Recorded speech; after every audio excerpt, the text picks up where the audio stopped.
Hi, I'm Randy Williamson. I'm your Mayor Pro Tem, City Council Member Place 6, and I'm actually serving my 4th term here on the Southlake City Council, and I'm excited to be with you today to share a little bit more about me and my family.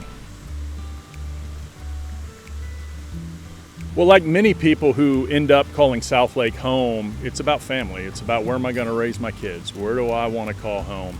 I was in New York City working. It was a short 2-year stint. It was very exciting, but we knew that's not where we were going to raise our family. We have 4 kids, and that was so important to us that we had them in the right place. So our oldest, Abby, is 25 now. She was only a 1st grader at the time.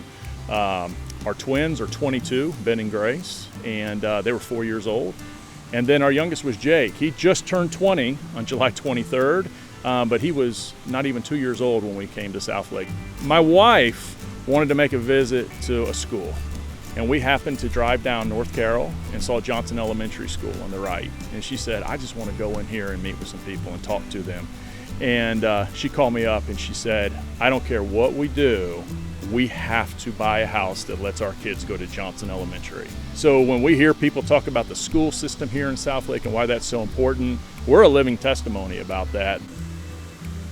I had never intended to get involved in local government, not because I didn't want to, but I just didn't know anything about it.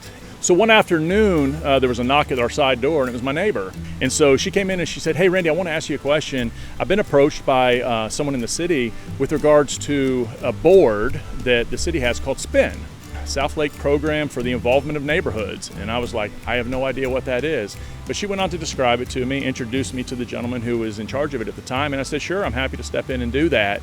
From there, I had time to serve on Parks Board, which I really enjoyed, and then moved on to Planning and Zoning Commission, and then ultimately City Council in 2013. One of the things I'm most proud of during my tenure on City Council is the work that we've all done with regards to parks in our city. For many of these years, I've been able and actually been honored to serve as the president of the Southlake Parks Development Corporation, which is where so much of this comes to life. We work in partnership with our Parks Board, we work with our amazing city staff, city leaders, many of the youth organizations to find out what are their needs and what are their wishes and what are the ways that we can partner to provide the best park experience in North Texas. It's been an honor to serve on City Council now in my 4th term, and I thank you for the opportunity, and please know I never take that for granted, and I look forward to continuing to work on all of your behalf to make Southlake a great place to live and a great place to call home.